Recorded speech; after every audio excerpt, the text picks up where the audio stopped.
Hello students, how are you? Hope in good है।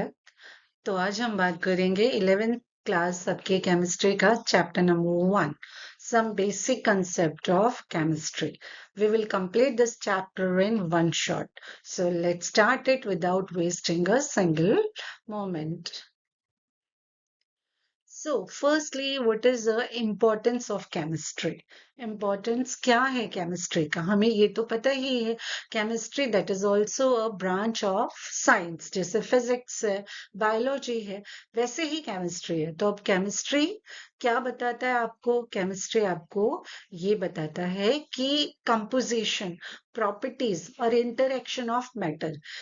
कोई भी matter मतलब जो भी यहाँ पे एग्जिस्ट करता है हमारे अर्थ में, इवन यू कैन से ऑन हेवनली बॉडीज, आपके यू कैन से यूनिवर्स में जो भी मैटर एग्जिस्ट करता है उसका कंपोजिशन क्या है, उसका प्रॉपर्टीज क्या है और उसका इंटरेक्शन कैसे होता है, उससे क्या चीज और बनती है उस मैटर के इंटरेक्शन से. तो वो सब चीजें हमें कौन सी ब्रांच बताती है साइंस की? That is your chemistry. And chemists are interested in knowing how chemical transformation occurs. So हम कह सकते हैं chemistry plays a central role in the science and is often intertwined with other branches of science जैसे physics, biology, that is your geology also. So chemistry also play an important role in daily life. हमारे daily life में chemistry का बहुत बड़ा एक role है. हम सुबह उठते ही साइंस का यूज करते हैं ना. We switch on the fan, फिर हम जाते हैं किचन में, गैस स्टोव यूज करते हैं, वहां पर भी फ्यूल्स का यूज होता है. एलपीजी सिलेंडर है, आप टूथपेस्ट यूज करते हैं, उसमें भी केमिकल कंपोजिशन से आपका जो टूथपेस्ट है वो फॉर्म होता है. सो आप in each and every moment there is a, if I'll say, there is a use of chemistry. So chemistry, it is very very important for us. So what we can say, अगर आप chemistry को अपने in the simple way you want to elaborate करेंगे, तो हम कैसे कह सकते हैं? Community, health, environment, medicine, industry, sciences, teaching, research, that is for you. तो केमिस्ट्री आपके ये सब जो एस्पेक्ट्स हैं लाइफ के, उनको टच करता है पूरे, और वो आपके लिए ही है. So chemistry play an important role in meeting human needs, food, healthcare products और दूसरे भी materials हैं. So this is exemplified by the large scale production of a variety of fertilizers also. Fertilizers के use से crop production भी बढ़ता है. अब तो हम ऑर्गेनिक वेजिटेबल्स और ऑर्गेनिक फूड की तरफ ज्यादा अपना इम्पैक्ट और वी कैन से फोकस कर रहे हैं. बट फर्टिलाइजर्स भी यूज होती हैं. Even improved varieties of pesticides, insecticides, even similarly many life-saving drugs like that is your that is your cisplatin and taxol effective हैं कैंसर थेरेपी में. And AZT, azithromycin, used for helping AIDS victim के ट्रीटमेंट के लिए भी use होते हैं, जो प्लांट्स और एनिमल सोर्सेस से उनको आइसोलेट किया जाता है, and they are prepared by synthetic method. तो chemistry, it is useful in all the if zones, all the spaces in all the corners, जो भी आपके आसपास है, हर जगह केमिस्ट्री का यूज है. तो इस चैप्टर का ही नाम है कि बेसिक कंसेप्ट ऑफ केमिस्ट्री. सबसे तो पहले हम यही जानेंगे कि केमिस्ट्री क्या है, उसके बाद उसका बेसिक जो हमें आगे 11th और 12th स्टैंडर्ड में जरूरत है, वो सब बेसिक फॉर्मूलाज और लॉज है, we will study in this chapter. Now nature of matter, हम ये लोअर क्लासेस में भी पढ़ के आए हैं कि मैटर है, हम उसको कैसे क्लासिफाई करते हैं? Solid, liquid and gases mainly. फिर उसके बाद प्लाज्मा होता है. Those are also the other classification category of matter, but usually we are classifying it to in three categories: solid, liquids and gases. तो solids क्या हैं? They have a definite volume and definite shape. हम सबने ये सब पढ़ा है, इस डायग्राम में भी आप देख सकते हैं. In solid, molecules are closely packed. Liquids, they have a definite volume, पर उनकी कोई शेप नहीं होती. आप जिस भी कंटेनर में लिक्विड को डालोगे वो उसकी शेप ले लेता है. ओके, गैसेस, गैसेस का ना ही कोई डेफिनेट वॉल्यूम है, ना ही उनकी कोई शेप है. They completely occupy the container in which they are placed. हमको पता है जैसे बलून है, बलून के अंदर आप गैस भरते हैं, है ना, पर उनका कोई शेप नहीं है. एंड यू कैन से they have neither the volume nor a definite shape. So these are the basic characteristic, or you can say the definition of solid, liquid and gases. Now again we can classify the matter. कैसे हम कर सकते हैं? Mixture, pure substance. Mixture का मतलब हुआ जिसमें दो से दो तीन चीजें आप मिक्स कर देते हैं. अगर सिंपल बात में सिंपल अगर डेफिनेशन देते हैं तो mixture. Matter, or we can say it means physically, can it be physically separated? Yes, mixture को आप सेपरेट कर सकते हैं लेकिन प्योर सब्सटेंस को नहीं.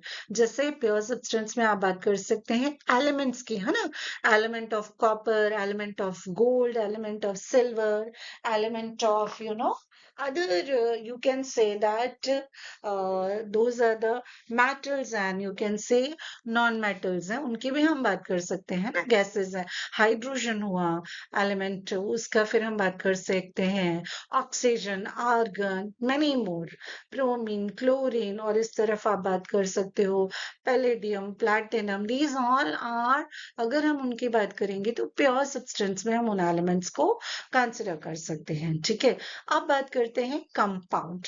कंपाउंड क्या है? That is also pure substance, जिसके अंदर आपके कॉन्स्टिट्यूएंट जो मॉलिक्यूल्स हैं या जो भी प्रेजेंट है, मीन्स उसका क्या है? फिक्स्ड प्रोपोर्शन है. जबकि कंपाउंड ऐसा मिक्सचर है जिसके अंदर फिक्स्ड प्रोपोर्शन आप कह सकते हैं कि नहीं होता है.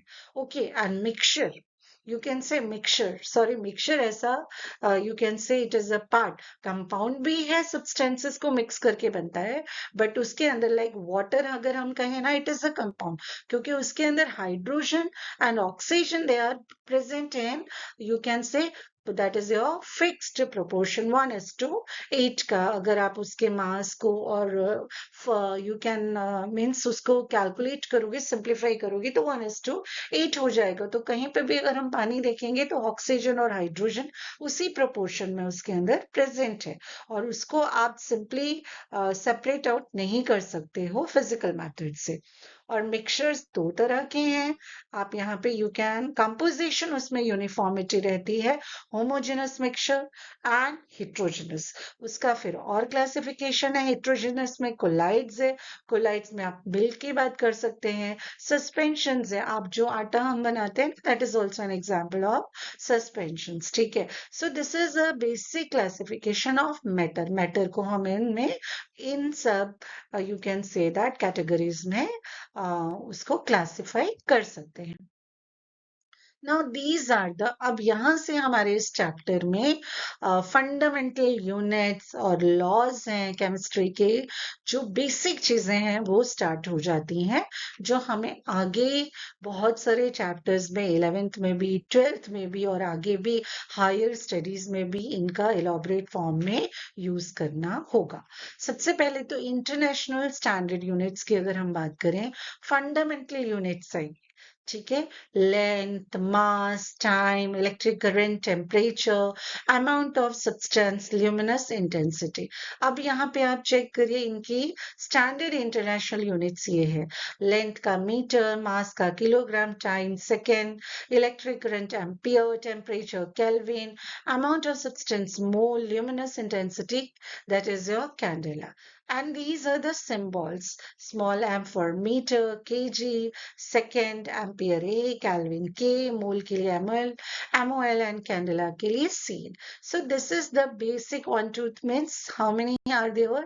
7 basic fundamental quantities हैं, units हैं. इनसे फिर दूसरी हैं वो units, हम इन दूसरी units को derive करते हैं. So let's check it out. That Now, these you can check out the definitions of these basic units. आपको ये सब चीजें हैं, ये कॉम्पिटिटिव एग्जाम्स के में भी यूजफुल रहती हैं, तो गो थ्रू इट. और न्यूमेरिकल्स हैं, वहां पे भी कन्वर्जन्स के लिए भी जरूरत पड़ेगी. तो इनको यूनिट्स को, डेफिनेशंस को आप अच्छे से लर्न कीजिएगा. पहले तो मैंने ये बता ही दिया. देखिए डेफिनेशन, मीटर क्या है? It is the length of the part travelled by light in vacuum during a time interval of 1 by 299, that is 792,458 of a second. इतने कम का इतना ये है जिसे हम कहते हैं डेफिनेशन है. Later on, किलोग्राम वो किसके इक्वल टू है? Mass of the international, that is the prototype of the kilogram और the platinum iridium alloy cylinder capped at the International Bureau of Weights and Measures, that is Sèvres near Paris and the France. These are the basic definitions, my dear students. So here second क्या है? हम जो बोलते हैं ना 1 second 2 seconds, ये आप imagine करिए ड्यूरेशन है. आप इसकी वैल्यू चेक इट आउट करो, कितनी बड़ी वैल्यू है.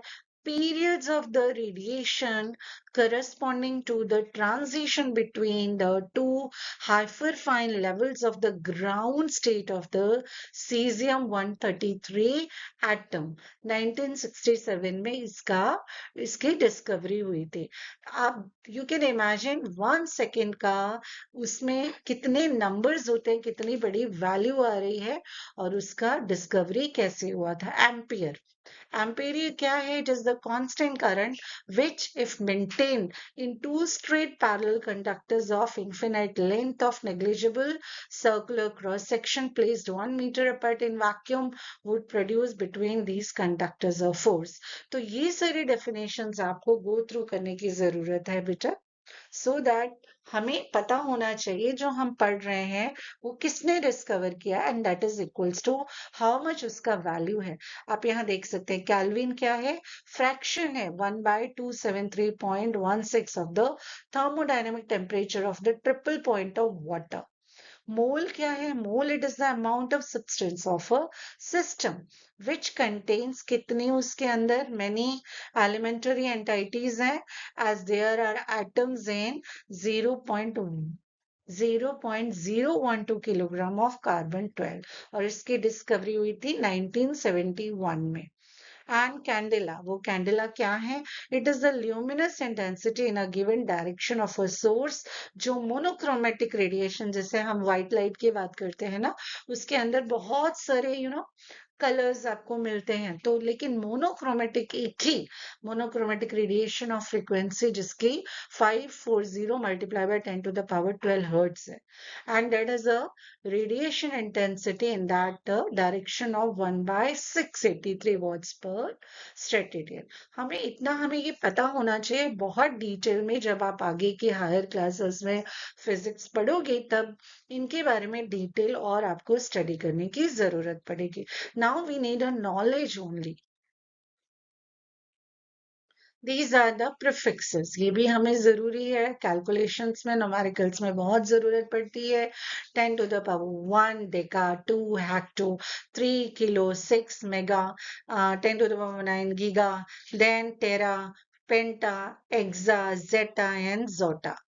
अब उनके सिंबल्स में हमें पता होना चाहिए. मेगा है कैपिटल एम है, गीगा है जी है, टेरा है टी है, पेटा है पी है, एक्सा ई है, जेटा है जेड है, जोइटा है वाई है.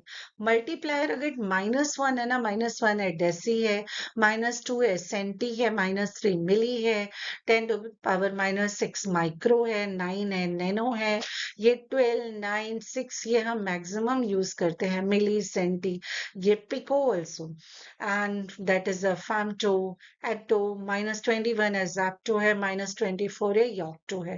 इनके ये symbols हैं. तो we should aware about all these concept, because these would be useful for your numericals. Okay. Now let's take it out. Mass and weight. Mass और weight क्या है? Mass of a substance, amount of the matter present in it. जबकि weight क्या है? Force है, exerted by the gravity of an object. Mass क्या है?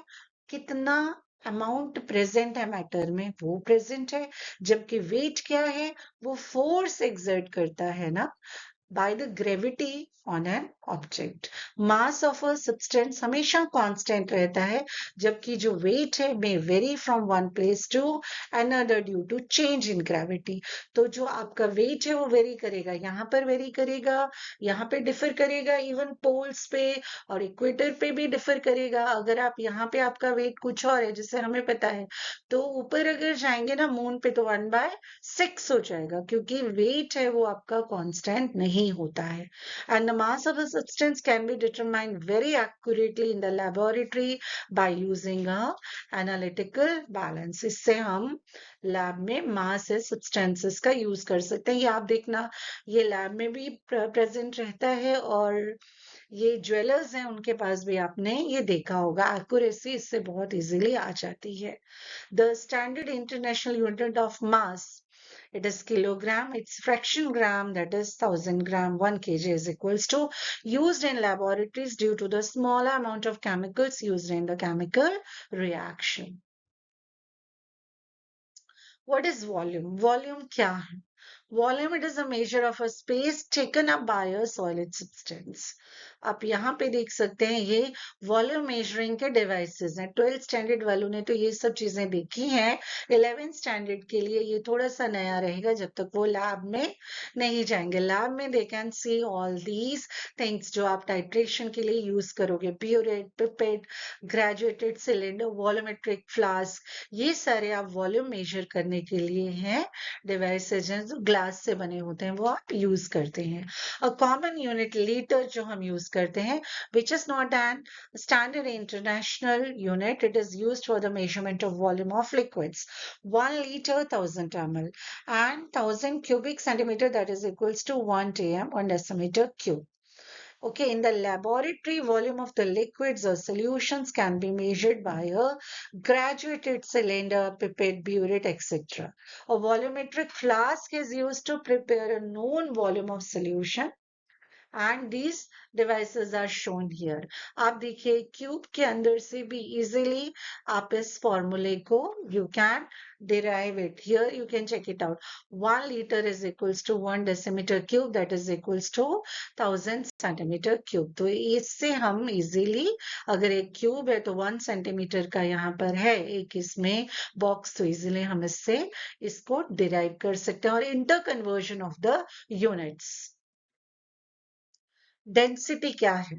Density of the substance, amount of mass per unit volume. हम कहते हैं ना इतना भार है इसके अंदर, इतना भारी है.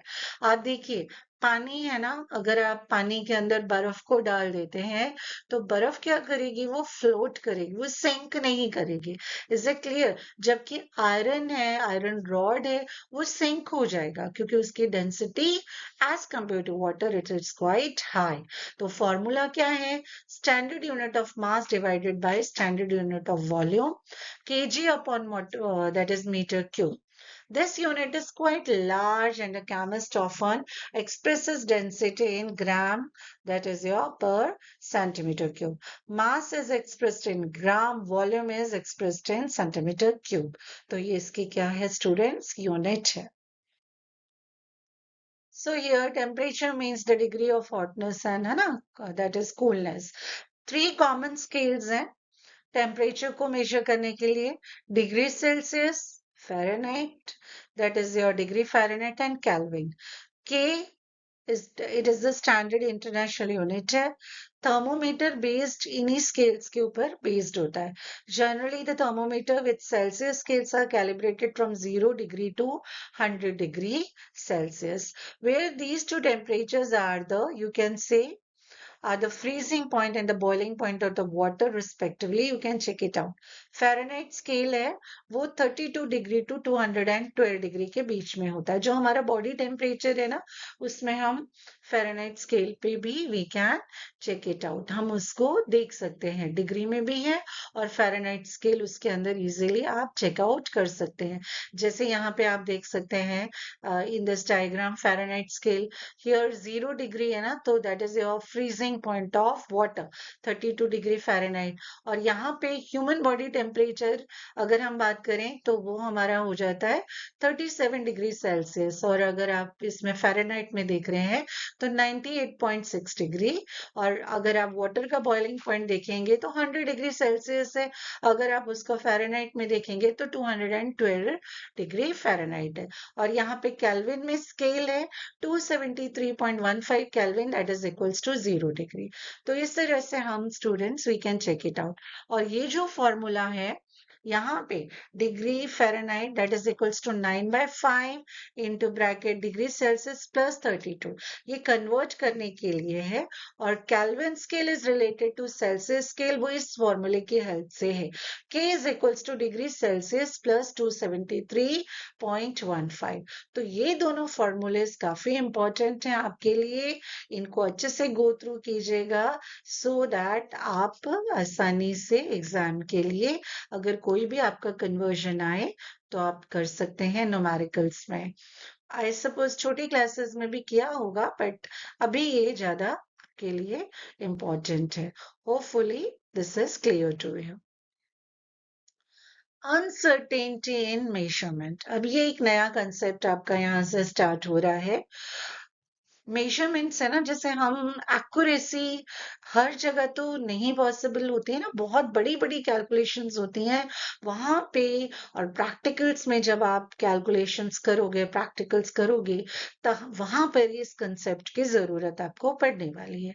Uncertainty in measurement, meaningful ways to handle the numbers conveniently and present the data that is your realistically with a certainly to the extent possible। उसके बाद देखें साइंटिफिक नोटेशन क्या होता है। Chemistry deals with both smaller as well as the large numbers. Chemistry में बहुत छोटे से छोटे नंबर की भी जरूरत पड़ती है, बहुत बड़े से बड़े नंबर की। और this problem is solve by using exponential notation. n multiply by 10 to the power that is your n। n positive भी हो सकता है, this n small 10 to the power जो है वो पॉजिटिव भी हो सकता है, नेगेटिव भी। जबकि ये जो कैपिटल m है ये नंबर है in between 1 to you can say 9। Okay, suppose here 232.508, हम इसे कैसे लिख सकते हैं? वी कैन राइट इसके डेसिमल को शिफ्ट करके, 2 पॉइंट डेसिमल को अगर शिफ्ट करोगे तो 2.32। If you are shifting you know that the decimal towards the, आप अगर इसको लेफ्ट तरफ की शिफ्ट कर रहे हो तो आप इसको 10 to the power you can say that multiply करके उसके आप उसको मीन्स 10 to the power 2 लिखेंगे, because you are shifting it towards a positive होगा इंटीजर आपका। Moving to the left of the decimal exponent, value क्या हो जाएगी? इंक्रीज हो जाएगी। अगर आप उसको राइट की तरफ लिखो, डेसिमल को शिफ्ट करोगे तो एक्सपोनेंशियल वैल्यू है वो डिक्रीज हो जाएगी, जो माइनस में लिखोगे। आप यहाँ पे देख ही सकते हो 0.0016। आप इस डेसिमल को शिफ्ट कर रहे हो ना, किस तरफ शिफ्ट कर रहे हो? राइट की तरफ। राइट की तरफ शिफ्ट कर रहे हो तो देखो 10 to the power -4, 4 आपने डेसिमल शिफ्ट किया यहाँ पे तो 1.6 आया और डेसिमल की वैल्यू क्या हो गई? डिक्रीज हो गई।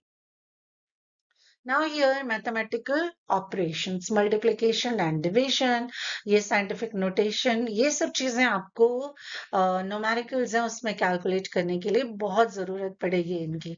multiplication and division, 5.6 multiply by 10 to the power 5 multiply by 6.9 multiply by 10 to the power 8। How we can calculate? यहाँ पे आपने ये छोटी क्लासेस में भी सीखा है, मल्टीप्लीकेशन है तो क्या होगा? एडिशन होगा उनकी पावर्स का। Okay, so here easily you can do the calculation। अब यहाँ पे देखिए exponent should made same for both the numbers। यहाँ पे ये अलग है ना, तो यहाँ पे इनको क्या करना पड़ेगा? सेम। तो डेसिमल को शिफ्ट करके आप एक्सपोनेंट्स को क्या कर दीजिए? एडिशन है तो you can make it the same। 6.65 multiply by 10 to the power 4 plus अब इसको डेसिमल को अगर आप क्या करोगे, शिफ्ट करोगे टूवर्ड्स किस तरफ कर रहे हो, अगर आप इसको शिफ्ट कर रहे हो टूवर्ड्स लेफ्ट साइड, तभी ये क्या होगा, पॉजिटिव इंक्रीज होगा 10 to the power 4. In this manner you can do the addition of the given your numbers. यहाँ पर आप देख सकते हैं, here you can check it out, the subtraction देखें तो 2.5 multiplied by 10 to the power minus 2 minus 4.8 multiplied by 10 to the power minus 3. यहाँ पे भी आप उसका सेम कंसेप्ट हम यूज कर रहे हैं, है ना. So what we are doing, powers को सेम कर दीजिए. अब सेम करना है तो यहाँ पे आपको डिक्रीज करना है. डिक्रीज करना है तो आपको क्या करना पड़ेगा, you have to shift it towards the right side. आपको राइट साइड डेसिमल को शिफ्ट करना पड़ेगा. So in this manner you can do the equality, ला देंगे पावर्स में, and then you can multiply it. So here you can do the addition and multiplication division of these given numbers easily. इसके अंदर देखिए ये वाले में आप चेकआउट कर सकते हैं क्या है. Here you have a division, 2.7 multiplied by 10 to the power minus 3 divided by 5.5 multiplied by 10 to the power 4. अब इसको आप डिवाइड कर देंगे और ये यूनिट्स का भी क्या हो जाएगा, आप देखेंगे तो एडिशन यहाँ पे हो जाएगा -3, and here you can add it, so it would be -7. और अगर डेसिमल को शिफ्ट कर रहे हैं तो 10 to the power -8. Now, what do you mean by significant figures? Significant figures क्या होती हैं? Precision refers to the closeness of various measurement for the same quantity. Accuracy is the agreement of a particular value to the true value of the result. Accuracy ला रहे हो ना आप true value के result के पास, तो उसके नजदीक की जो value आप लिखोगे, that is known as significant figure. आप इस illustration से समझ सकते हैं प्रिसिशन और आपका एक्यूरेसी के लिए. एक स्टूडेंट है, उसका 1.95 है, वी कैन टॉक अबाउट, और मेजरमेंट की बात कर रहे हैं, मतलब उनके पास कोई चीज है तो ग्राम्स में अगर देखें, दूसरा है या उनकी वैल्यूज आ रही है, वो कुछ एक्सपेरिमेंट कर रहे हैं, तो वही स्टूडेंट दूसरी बार कोई रिजल्ट कैलकुलेट कर रहा है तो 1.93 आया. स्टूडेंट बी है 1.94 आ रहा है, 2.05 आ रहा है. स्टूडेंट सी है 2.01 आ रहा है, 1.9. अब इनका एवरेज कैलकुलेट करोगे तो इसका देखिए 1.940, इसका चेकआउट करिए 1.995, और इन दोनों का देखिए 2.00. जैसे यहाँ पे 0.25 ml है, तो यहाँ पे हम देखें कि कितने सिग्निफिकेंट हमें डिजिट्स मिल रहे हैं, फिगर्स मिल रहे हैं. So here 2 significant figures are there.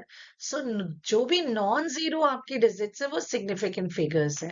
अब सेकेंड रूल क्या है, zeros preceding to first non zero digits are non significant, means are not significant figure. Such zeros indicates the position of decimal point. जैसे कि 0.03 है ना, उसके अंदर सिर्फ एक ही सिग्निफिकेंट फिगर है, और 0.0052 में 2 सिग्निफिकेंट फिगर्स हैं. तो जितने भी जीरोस है ना नॉन जीरो डिजिट के आगे, वो क्या हो जाती हैं, आपकी नॉन सिग्निफिकेंट हो जाती हैं. अच्छा, अब zeros between 2 non zero digits are significants. जो जीरो आपके नॉन जीरो नंबर्स के बीच में है, उनको हम सिग्निफिकेंट फिगर्स ही कंसिडर करेंगे. जैसे कि 2.005, तो यहाँ पे सिग्निफिकेंट फिगर्स आपकी कितनी है, 4. सो here you have 4 significant figures. Okay, next rule, zero at the end or the right of a number are significant provided that they are on the right side of the decimal point. जो भी zero right side पे है या and पे है number के, उनको हम कंसिडर करेंगे सिग्निफिकेंट फिगर्स. जैसे कि 0.200 ग्राम, यहाँ पे कितने सिग्निफिकेंट फिगर्स है, 3 है. But if otherwise the terminal zeros are not significant, if there is no decimal point, if there is, for example, 100, it has only one significant figure क्योंकि इसमें कोई भी हमने decimal नहीं दिया है. But 100, इसका मतलब इसके पीछे एक डेसिमल है, तो यहाँ पे सिग्निफिकेंट फिगर्स कितनी हो जाएंगी? 3। और अगर आप बात करें 100.0, it has a 4 significant figures. Such numbers are better represented in scientific notation. तो हम इसको कैसे एक्सप्रेस कर सकते हैं? 1 multiplied by 10 to the power 2 for one significant figures. Okay, so if it is 1.0 multiplied by 10 to the power 2 for two significant figures and 1.00 multiplied by 10 to the power 2 for three significant figures, तो आप इसको scientific notation में express कर सकते हैं. Okay, here you can check it out. Counting number of objects, for example 2 balls or 20 eggs, have infinite significant figures as these are exact number and can be represented by writing infinite number of zeros after placing a decimal like 2.000 or 20.000. In number written in scientific notation, all digits are that is your significant. जो भी आप scientific notation में लिखते हो वो सारी आपकी क्या हो जाती हैं? जैसे यहाँ पे 4.01 3 significant figures, 8.256 4 significant figures.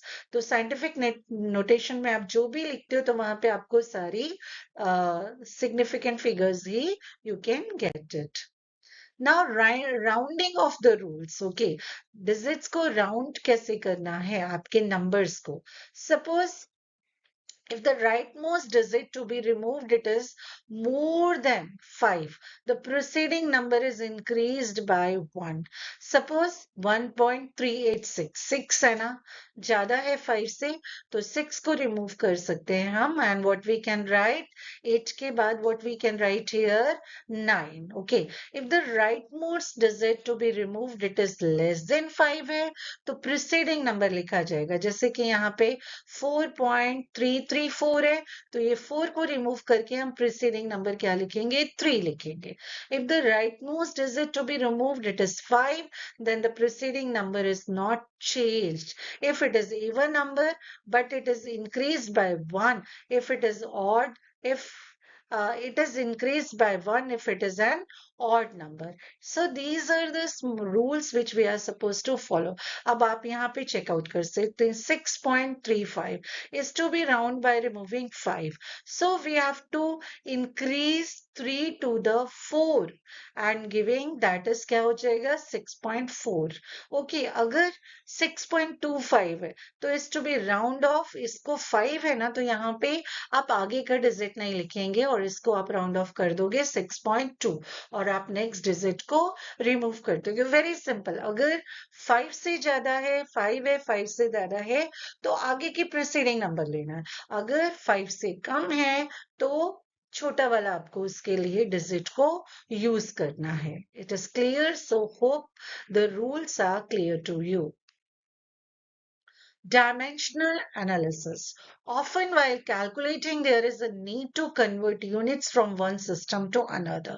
The method used to accomplish this is called the factor label system or the unit factor method. आप यहाँ पे देख सकते हैं dimension analysis में conversions हैं. Basically it is 1 inch, it is 2.54 centimeter. From this equivalence we can write 1 inch divided by 2.5 centimeter is equals to 1 and that is equals to, अगर आप इसे conversions में देख रहे हैं तो क्या इसको कैसे लिख सकते हैं? That is 2.5 centimeter upon 1 inch. So this is equals to 1. Also, so these are called the unit factors. If some numbers is multiplied by these units, it will not affect it otherwise. तो इस तरह से हम इस unitary method, इस तरह से हम इस यूनिट फैक्टर मेथड को अपने कैलकुलेशंस में यूज कर सकेंगे. आप ये मतलब इस न्यूमेरिकल को ही चेकआउट कर लीजिए. फिर से मैं इसको रिवाइज कराने की कोशिश कर रही हूँ आपको. A piece of metal is 3 inch. ठीक है, represented by inch it is long. What is its length in centimeter? यहाँ पे ये वैल्यू दी हुई है. 1 inch is equals to 2.54 centimeter. To make it as equivalence, we can write it is equals to 1. So in this manner, you can do the calculation. अब यहाँ से start हो जाते हैं हमारे लॉज, जो बेसिक हम पढ़ रहे हैं ना, कि बेसिक कंसेप्ट ऑफ केमिस्ट्री। तो सबसे पहला जो लॉ है, आप लोगों ने लोअर क्लासेस में कंजर्वेशन ऑफ एनर्जी का लॉ पढ़ा है। अब यहाँ पे हम पढ़ेंगे law of conservation of mass. इसका ये लॉ क्या कहता है कि matter can neither be created nor be destroyed, it can be means एक से दूसरे फॉर्म में ट्रांसफर। मतलब क्या है, जो रिएक्टेंट है वो आपको क्या देंगे, प्रोडक्ट देंगे। तो मैटर एक फॉर्म से दूसरे में कन्वर्ट ही हो रहा है, reactants are getting converted to the product. तो मैटर है वो ना ही आप बना रहे हो ना डिस्ट्रॉय कर रहे हो केमिकल रिएक्शन में। जैसे कि सल्फर में अगर आप Fe ऐड कर रहे हो तो हीट कर रहे हो और उसके बाद में आपको क्या मिल जाएगा, that is your FeS। So what is your, you can say check out the, यहाँ पे आप मास दे सकते हैं 32 gram plus 56 gram, it gives you 88 grams of your product. So this is your, you can say, आपका, this is your law of conservation of mass. It is given by, किसने दिया था, एंटोनी लेव्यूसर। उन्होंने ये आपको law of conservation of mass है वो बताया था। So hope it is clear. ये लॉज हैं, एग्जाम में आपको 11th स्टैंडर्ड में एक एक मार्क्स में पूछे जा सकते हैं, एग्जाम्पल्स के साथ आपको एक्सप्लेन करना है, या कॉम्पिटिटिव एग्जाम्स में भी इनसे रिलेटेड कुछ ना कोई एमसीक्यूज फ्रेम आउट हो जाते हैं। सो स्टूडेंट्स, तो इस लॉ का मतलब क्या हुआ कि chemical compound will always have a same proportion और amount of each element per weight, no matter what the amount is of source. मतलब किससे है, जैसे आप यहाँ देख ही सकते हैं कि अगर हम बात करें ये आपके कार्बन मोनोऑक्साइड में, सो 50 gram sample of carbon monoxide will, you can say that example से ही चेकआउट कर सकते हैं। अगर वैल्यू भी आप इसकी चेंज करेंगे तो आपको क्या पता लगेगा कि हियर कार्बन मोनोऑक्साइड है आपका, तो सेम प्रोपोर्शन में आपकी वैल्यू रहेगी। अगर यहाँ पे 3 ग्राम है तो plus 4 gram of oxygen, it gives you 7 gram of monoxide. So same proportion और अमाउंट रहेगा आपका, किसका, जो भी आपके कॉन्स्टिट्यूएंट है उनका, इस लॉ के according. So it is a very basic law. और आप क्या कह सकते हैं कि लॉ ऑफ डेफिनेट प्रोपोर्शन की, atom, it is the smallest unit taken in the chemical reaction. So chemical compounds contain exactly the same proportion of element by mass. In other words, the law of definite proportion states that elements are always combined in the same proportion by mass. So this law, it is given by, means it was given by Joseph Prost. इसका मतलब हुआ कि अगर दो elements हैं, combine करते हैं form करने के लिए, यू कैन से मल्टीपल कंपाउंड्स, तो masses of one element that combine with the fixed mass of the other element are in the ratio of small whole numbers. यहाँ पे आप चेकआउट फिर से कर सकते हैं, देखिए नाइट्रोजन ऑक्साइड, नाइट्रोजन डाइऑक्साइड, तो मतलब होल, स्मॉलेस्ट होल नंबर्स के रेशियो में वो प्रोपोर्शन में क्या हो जाता है, it exists. So this is the law of multiple proportion. आप यहाँ पे देख ही सकते हैं ना, तो कुछ भी इससे pressure, all gases at same pressure and temperature, same आपका product would be. So you can check it out कि जब गैसेस कंबाइन होंगी, are produced in a chemical reaction, they do so in a simple ratio by volume, provided all gases at the same temperature and pressure. अब बात करते हैं एविगेड्रो law. जैसे हम हर चीज को मेजर करते हैं ना, किलोग्राम्स में, या हम कह सकते हैं लीटर में, तो वैसे ही हम मैटर को जो मेजर करते हैं वो Avogadro number, which is denoted by N.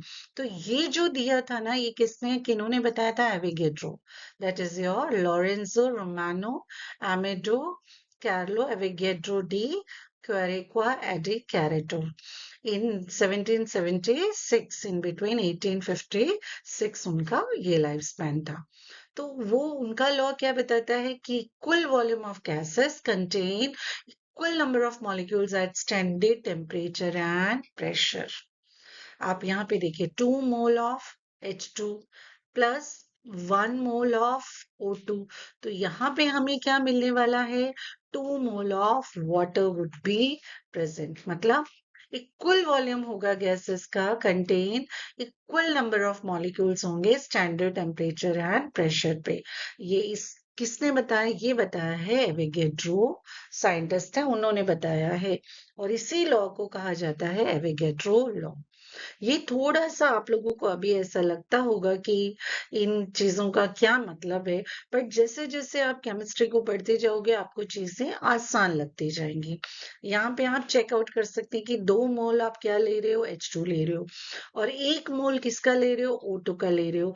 तो आपको जो रिजल्टेंट मिलेगा वहां पे 2 मोल ऑफ H2O मिलेगा, क्योंकि एक जो आपका वाटर का मोल है उसमें कितना ऑक्सीजन होता है, 1 ऑक्सीजन और 2 हाइड्रोजन। तो दैट्स वाई वही इन्होंने कहा है equal volume of gases contain equal number of molecules at standard temperature and pressure.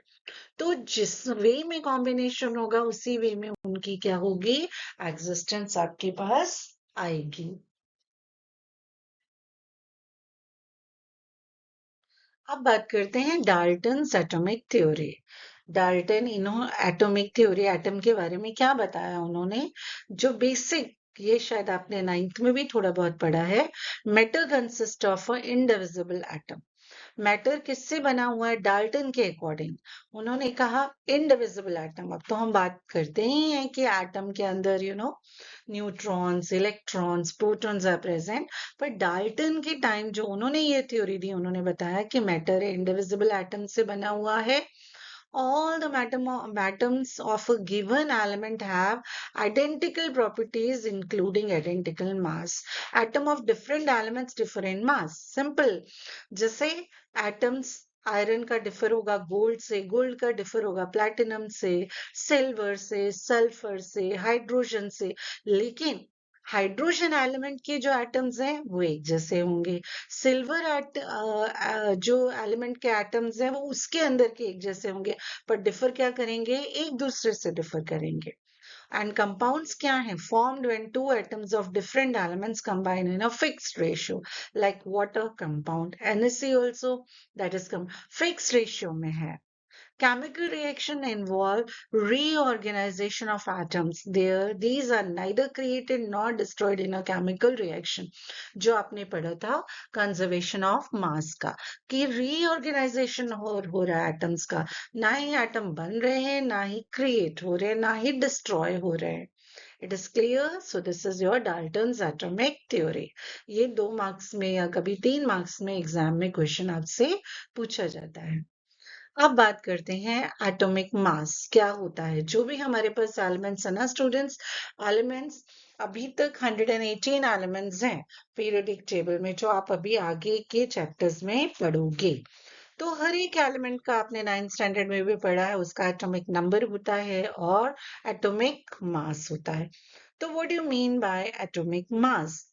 अगर हम कहें ये जो AMU है ना, आज अभी रिप्लेस हो गया बाय दिस यू, जिसका मतलब है यूनिफाइड मास। ये आप आगे की लोअर क्लासेस में भी पढ़ के आए हैं। तो 1 atomic mass unit is defined as a mass exactly equal to 1/12 the mass of 1 carbon 12 atom. तो 1 AMU इसका मतलब क्या हुआ, 1.660, 0.56 multiplied by 10 to the power minus 24। अगर mass of an atom of hydrogen की बात करें तो उसका है 1.6736 multiplied by 10 to the power minus 24. So in terms of AMU, of the mass of hydrogen atom, इन दोनों को अगर डिवाइड करेंगे तो वो हमें कितना मिल जाता है, 1.0078। अब इसको राउंड ऑफ कर देंगे तो 1.0080 AMU। So formula mass of sodium chloride, इसका मतलब very same manner, atomic mass of sodium plus atomic mass of chlorine।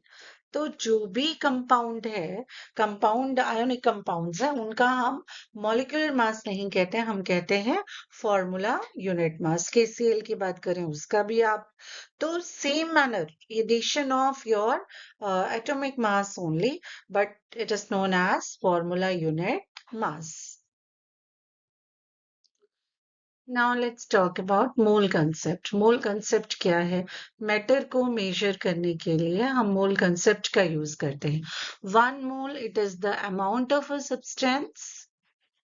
that contains as many particles or entities as there are atoms in exactly 12 gram, or you can say 0.012 kg of the C12 isotopes. It may be emphasized. So mole of a substance always contain the same number of entities no matter what may the substance. Substance आपका कोई भी है उसके अंदर same number of entities होंगे.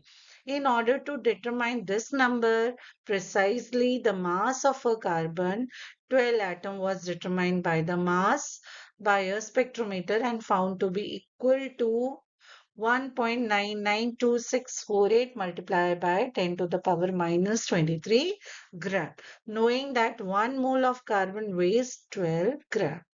So the number of atom in it is equals to कितने होंगे? कोई भी एंटिटी मीन्स किसी भी एंटिटीज में, चाहे आप मॉलिक्यूल की बात करें, एटम्स की बात करें, तो कितने नंबर होंगे, कितनी वैल्यू होगी? 6.022 multiply by 10 to the power 23 atoms, or you can say molecule. So this number of entities in one mole is so important that it is given a separate name and symbol. It is known as your Avogadro constant. So the mass of 1 mole of a substance in gram is called its molar mass.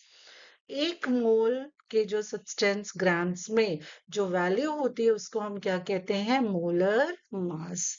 कोई भी मतलब 1 mole of substance ले रहे हो grams में, that is known as your molar mass. Hope it is clear to you.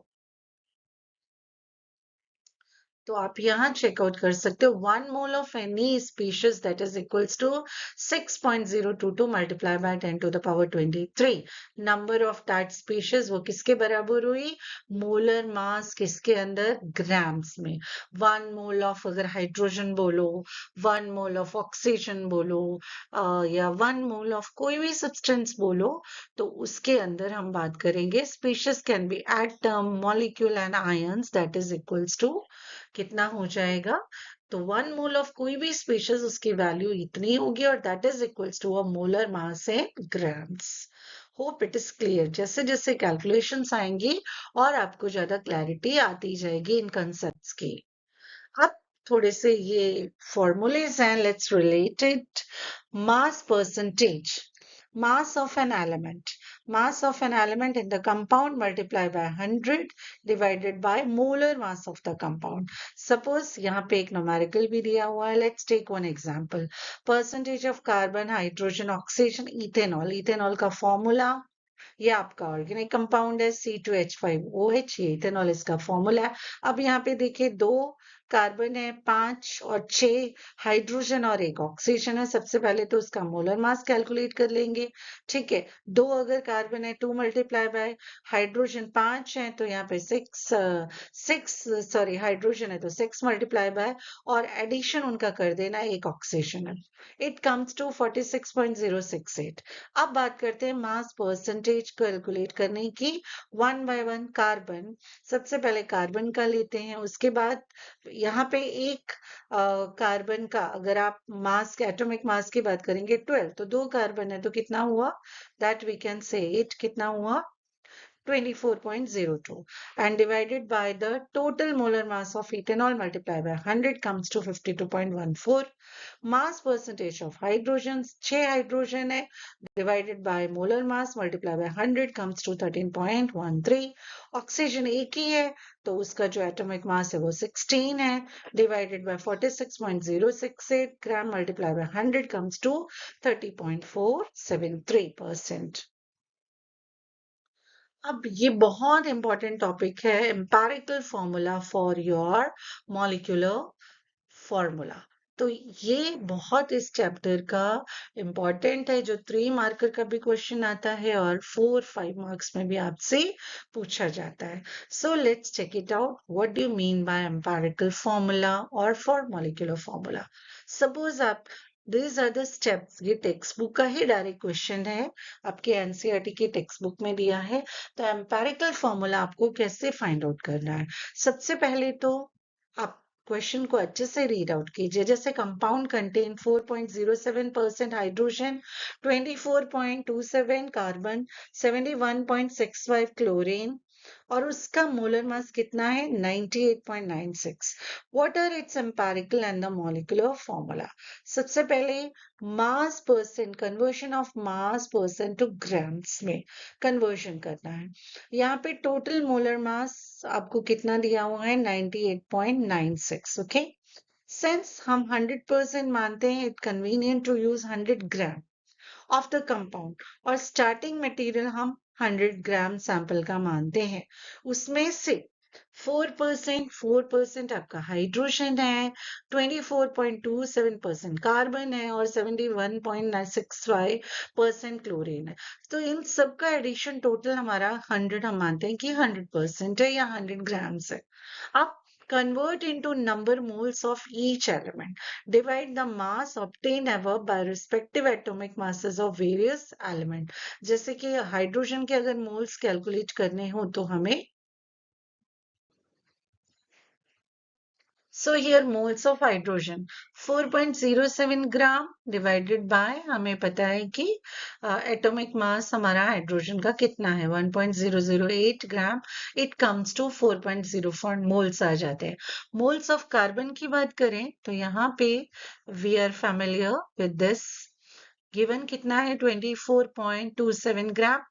Moles के लिए हमें पता ही है ना कि गिवन मास अपॉन द जो उसका मोलर मास है, एटॉमिक मास है सब्सटेंस का या हमें गिवन एलिमेंट का।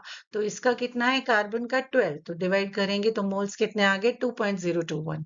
क्लोरीन की बात करें, गिवन मास कितना है 71.65 क्वेश्चन में, डिवाइडेड बाय उसका molar mass 35 point you can say that 4.53 divided 2.021। अब third step, divide the mole value obtain above by the smaller number। इनमें से जो भी स्मॉलर नंबर है उनसे उसको डिवाइड करना है। अब जैसे सिंस 2.021 स्मॉलेस्ट वैल्यू है तो इसका डिवीजन अगर हम करेंगे तो हमें रेशियो क्या मिल जाएगा, 4.04 को डिवाइड करोगे तो 2, उसके बाद कार्बन को डिवाइड करोगे 1, अगेन क्लोरीन को करोगे तो 1। सो हमें क्या मिल रहा है, दैट इज क्या रेशियो आ गया HCnCl।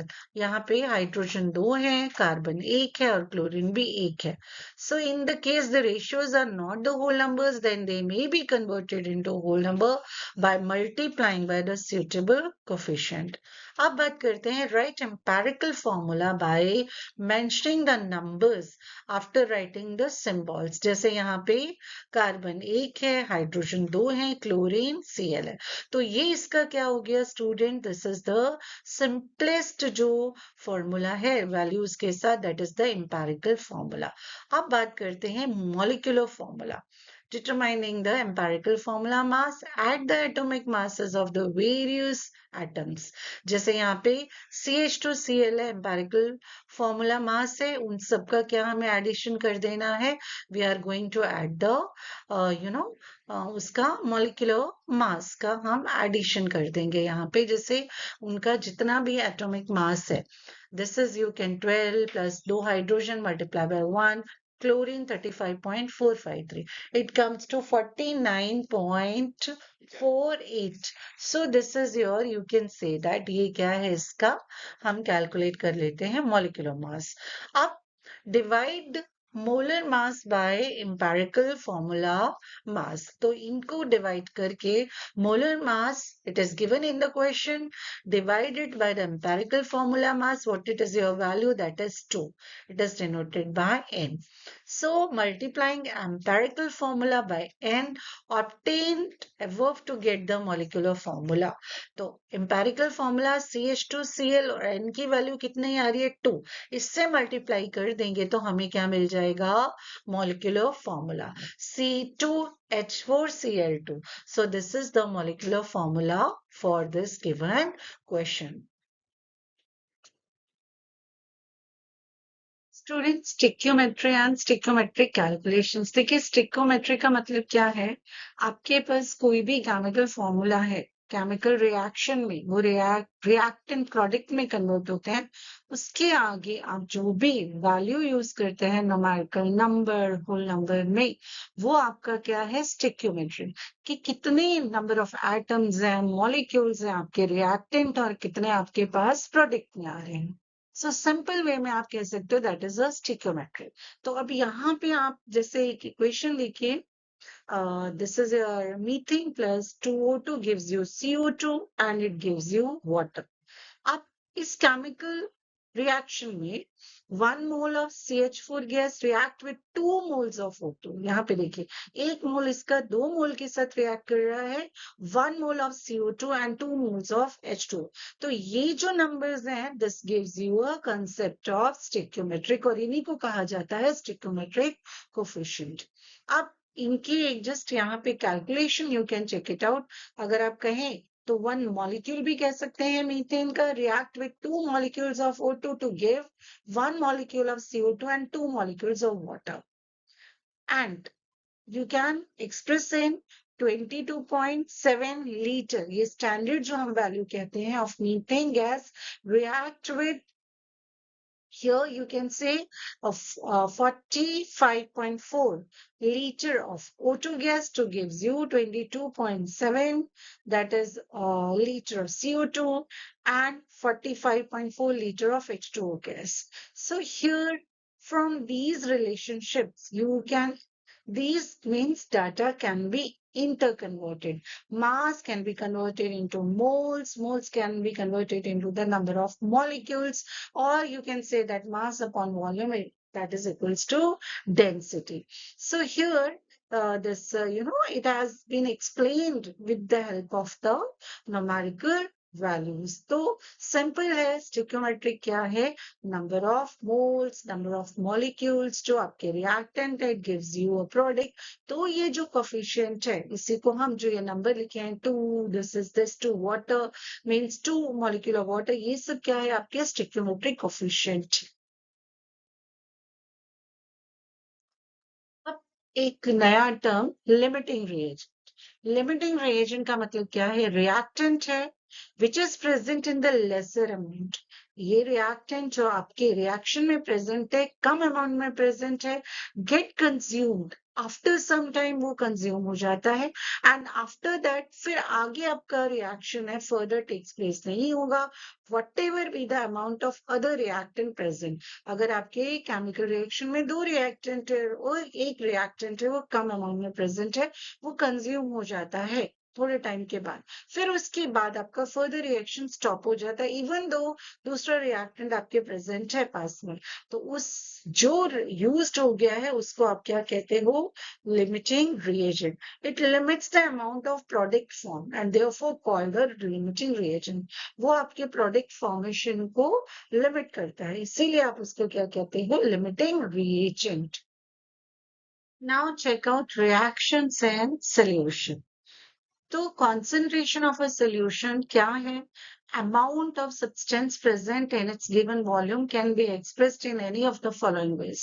अगर simple term में हम बात करें कि आपने जो solute को solvent में add किया है, तो आपके पास क्या हो जाता है, solution। लेकिन हम उसे reactions की term में कैसे explain करेंगे, with the help of these expressions, or you can say these are the given formulas, or you can say that जिनकी हेल्प से आप रिएक्शंस है सॉल्यूशंस में उनको आप एक्सप्लेन कर सकते हैं। मास परसेंट और weight percent, mole fraction, molarity and molality. Now let's check it out one by one. देखिए, मास परसेंटेज, ये इसके लिए फॉर्मूला क्या है आपका, परसेंट है तो 100 के साथ तो करना है उसको multiply, mass of a solute divided by mass of a solution multiply by 100। एक यहाँ पे न्यूमेरिकल है आपके टेक्स्ट का, a solution is prepared by adding 2 gram of a substance A to 100 gram of water. यहाँ पे जो सॉल्यूट है 2 ग्राम है सब्सटेंस से और सॉल्वेंट है 18 ग्राम ऑफ वाटर। अब इसका मास परसेंट कैलकुलेट करना है, तो mass of A that is 2 ग्राम। अच्छा, उसके बाद में सोल्यूशन लिखना है, तो 2 gram plus 18 gives you 20 multiply by 100, तो इट कम्स टू बी 10%। तो इस तरह से हम मास परसेंट कैलकुलेट कर सकते हैं। Now mole fraction. Mole fraction क्या है students? It is the ratio of number of moles of a particular component to the total number of moles of the solution. आपने अगर शुगर सोल्यूशन बनाया तो sugar and water का आपको अगर mole fraction individual find out करना है तो शुगर के solute divided by you can say that total number of moles of your solution मतलब sugar plus your you can say water. If a substance A is dissolved in substance B, their number of moles are Na and B respectively. Then the mole fraction of A and B are given. Mole fraction of A, number of moles of A divided by number of moles of solution. Na upon N A plus NB. And the same manner you can find out for B also means that is your NB, mole fraction of B. Number of moles of B divided by number of moles of solution. NB upon Na plus NB. So this way you can find out the mole fraction. Molarity. Now, what do you mean by molarity? क्या है? It is the most widely used unit and denoted by capital M.